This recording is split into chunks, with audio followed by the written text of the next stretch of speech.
This channel does not promote any violent, harmful, or illegal activities. All content provided by this channel is meant for an educational purpose only. ঐক্যবদ্ধ ভারতকে সুন্দরভাবে গড়ে তোলা তার যে drafting committee কনস্টিটিউশনের আজকে সংবিধান দিবস তার চেয়ারম্যান ছিলেন আমাদের বাবা সাহেব আম্বেদকর শ্রদ্ধেয় এবং তিনি তখন অবিভক্ত বাংলা থেকে নির্বাচিত হয়ে গিয়েছিলেন। সুতরাং আমাদের গর্ব সবচেয়ে বেশি। এই ইতিহাসটা অনেকে জানে না। আজকে যখন গণতন্ত্র বিপন্ন, ধর্মনিরপেক্ষতা বিপন্ন, সার্বভৌমত্ব বলবো না আমি দেশের ব্যাপার, কারণ আমি চাই আমার দেশ ভালো থাক, মানুষের ভোটাধিকার নিয়ে, নাগরিকত্ব নিয়ে স্বাধীনতার এত বছর পর কোশ্চেন তোলা হচ্ছে। আমাদের নতুন করে সবাইকে প্রমাণ দিতে হচ্ছে আমরা দেশের নাগরিক কিনা। এর পেছনে এনআরসি কাজ করছে। আমরা স্তম্ভিত, আমরা দুঃখিত, আমরা মর্মাহত, আমরা শোকাহত। তাই বাবা সাহেব আম্বেদকরের স্ট্যাচুতে দাঁড়িয়ে প্রণাম জানিয়ে বলে গেলাম, শ্রদ্ধা জানিয়ে শপথ নিয়ে গেলাম, এই গণতন্ত্রকে যে কোনো মূল্যে রক্ষা করতে হবে। ভারতবর্ষের গণতন্ত্র বৃহত্তম গণতন্ত্র। এটা যারা এখন বর্তমানে ক্ষমতায় আছে তাদের দয়া আসেনি, তারা স্বাধীনতা আন্দোলন করেনি। যারা স্বাধীনতা আন্দোলনে অংশগ্রহণ করেছিলেন তার 90% বাংলার লোক জীবন দিয়েছেন। ফাঁসির কাষ্ঠে যাদের বলিদান হয়েছে তাদের যদি দেখেন 99% বাঙালি, এবং বাদবাকি যারা জেলে বন্দী ছিলেন 90% বাঙালি এবং পাঞ্জাব 10%। আজকে দুঃখের বিষয় যে বাংলা দেশের জন্য এত লড়াই করেছে, স্বাধীনতা এনে দিয়েছে দেশকে, নবজাগরণ দিয়েছে, সামাজিক সংস্কার দিয়েছে। দেখুন আপনারা পরিষ্কারভাবে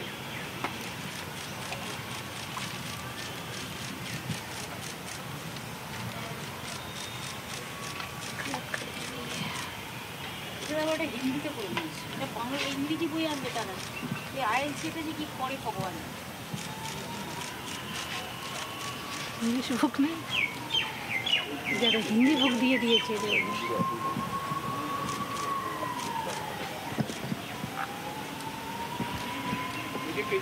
প্রিয়াম্বল যেটা আজকেও ফেসবুকে দেয়া আছে, আমরা বাংলাতেও সংবিধান তৈরি করেছি, বাংলা ভাষাতেও।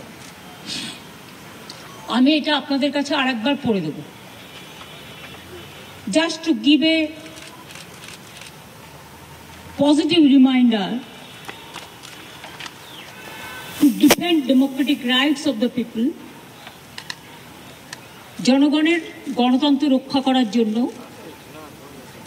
এবং ধর্মনিরপেক্ষতা, স্বাধীনতা রক্ষা করার জন্য। পরিষ্কার কি বলছে Indian constitution? We the people of India,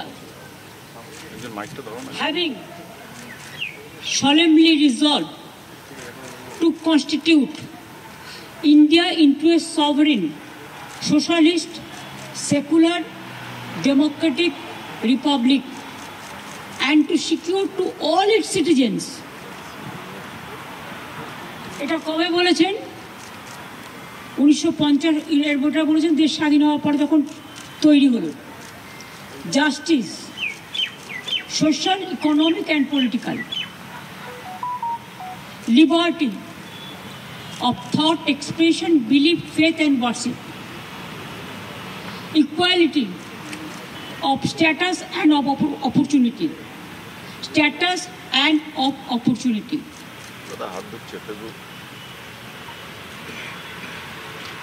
and to promote among them all fraternity, assuring the dignity of the individual and the unity and integrity of the nation. In our Constitution Assembly, this 26th day of November 1949, do hereby adopt, enact and give to ourselves this constitution. পরিষ্কার, এর থেকে বেশি কিছু বলার প্রয়োজন নেই। কিন্তু আজকে একটা সংবাদপত্র দেখলাম, সঠিক কিনা আমি জানি না, আমি এমপিদের কাছে খোঁজ নেব, যে জয় হিন্দ বলা যাবে না সংসদে, বন্দে মাতরম বলা যাবে না। বন্দে মাতরম তো ন্যাশনাল সং, আমাদের সবার স্লোগান তো বন্দে মাতরম। যারা স্বাধীনতা আন্দোলন করেছিলেন তাদের স্লোগান ছিল বন্দে মাতরম। কি করে ভুলে যাচ্ছে? তার মানে কি বাংলার আইডেন্টিটি এরা নষ্ট করতে চায়? এটা ভুলে যাচ্ছে বাংলা ভারতের বাইরে নয়। Very much Bangla, we are the part and parcel of India, and we are proud to say that Bengal always fight for the democracy, the secularism, the unity in diversity of our country.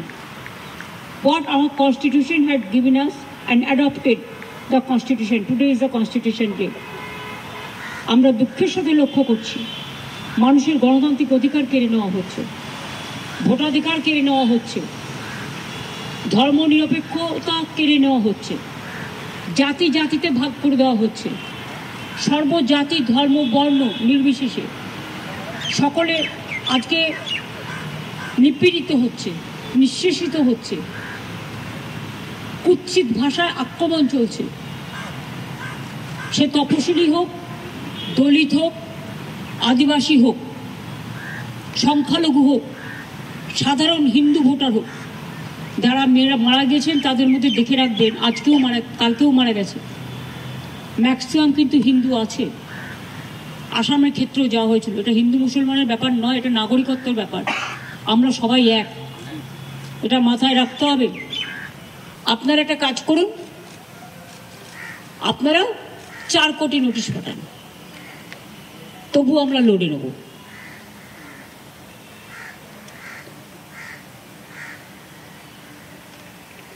এদের জন্য ধিক্কার দেয়া ছাড়া আমার আর কিছু নেই।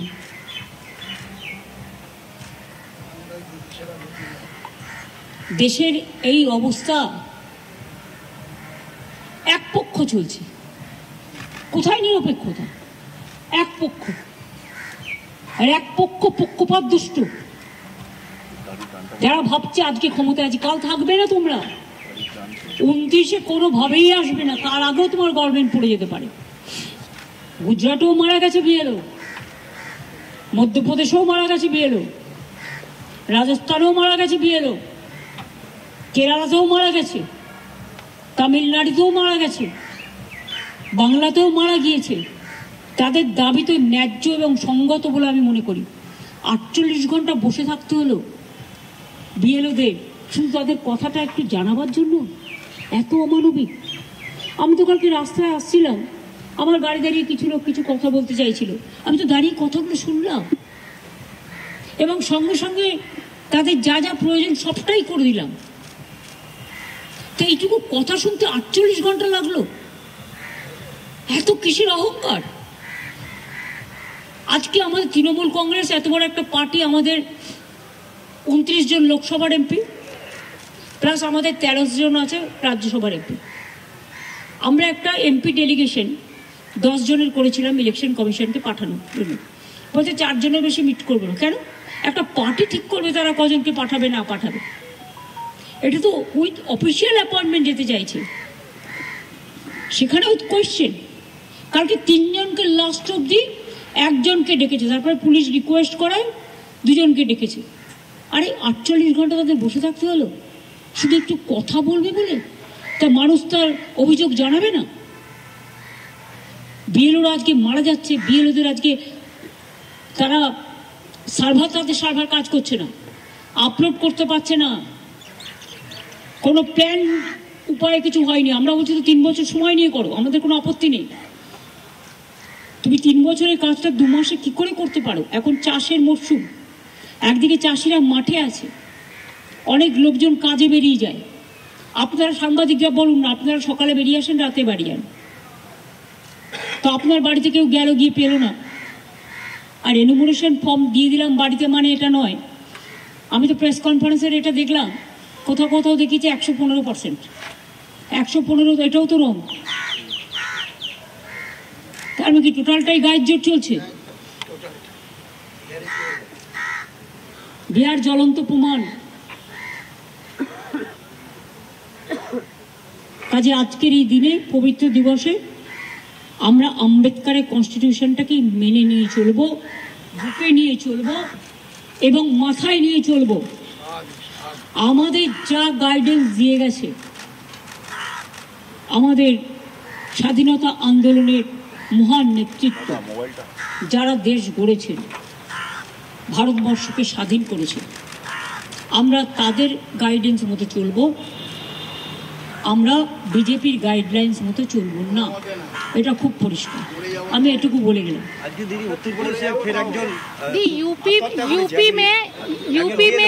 UP तो मारा গেছে, বিহারেও মারা গেছে, রাজস্থানেও মারা গেছে, মধ্যপ্রদেশেও মারা গেছে।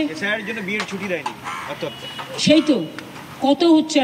আমি তো সেটাই তো কালকে বলতে গেছিলাম যে আত্মহত্যা করবেন না, কারণ একটা জীবন অনেক দামি, অমূল্য জীবনগুলো পড়ে যাচ্ছে। আর এই যে একটা মায়া নেই, 48 ঘন্টা লাগলো খুদে নেতাকে, খুদে কুর্সিবাবু 48 ঘন্টার মধ্যে বসিয়ে রাখলেন বিএলওদের, এদের টাইমটা নষ্ট হলো না? जी, सीईओ का बोलना है कि पीएम रिपोर्ट आने के बाद ही वो कुछ बोलेंगे कि बीएलओ की मौत कैसे हुई है। अगर रिपोर्ट देखेंगे तब हम इलेक्शन इंडिया को बताएंगे कि ऑन ड्यूटी वर्क प्रेशर की वजह से। इसको बारे में हम कुछ नहीं बोल सकते हैं। परिवार ने जो बता दिया हमारा पास पूरा रिकॉर्ड है, एफआईआर जो हुआ है हमारा पास पूरा रिकॉर्ड है, हर केस में हमारा पास पूरा रिकॉर्ड है। जो सुसाइड किया है, जो ट्रॉमा में मर गया है, जो बहुत सारे आदमी अभी भी सुसाइड कर रहा है। हम तो नहीं चाहते हैं ना, जिंदगी सबसे दामी होता है, कीमत होता है। हम क्यों कह रहे हैं कि गुजरात में जो बीएलओ मर गया उसके लिए कौन जिम्मेदारी है? राजस्थान में जो मर गया तो बीजेपी गवर्नमेंट है। मध्य प्रदेश में जो मर गया, क्या जरूरत था इतना जल्दी इसको ऐसा ऐसा करना? अगर हर खुशबैठिया है तो बीजेपी क्या साधु है, संत है? सबको अधिकार छीन लेता है और बीजेपी को बोलता है जेल में डाल देगा। बीएलओ को बोलता है जेल में डाल देंगे, आपको नौकरी खा लेंगे। आपका नौकरी कितना दिन रहेगा, पहले आप बचाओ। लोकतंत्र रहेगा लेकिन आप लोग नहीं रहेगा। Thank you. আবারও এসে গেল টিভি9 বাংলা ঘরের বায়োস্কোপ অ্যাওয়ার্ড। সেরা বাছাইয়ে শামিল আপনিও। বাংলা সিরিয়ালে প্রধান চরিত্রে আপনার পছন্দের সেরা পুরুষ অভিনেতাকে? ইন্দ্রজিৎ বসু পরশুরাম আজকের নায়ক, সৌম্যদীপ মুখোপাধ্যায় জগদ্ধাত্রী, রিয়াজ লস্কর বৌচুরি, আরিয়ান ভৌমিক ভিডিও বৌমা। tv9bangla.com/ঘরের বায়োস্কোপ সাইটে গিয়ে ভোট দিন প্রধান চরিত্রে আপনার পছন্দের সেরা পুরুষ অভিনেতাকে। টিভি9 বাংলা ঘরের বায়োস্কোপ অ্যাওয়ার্ডস আসছে টিভি9 বাংলায়।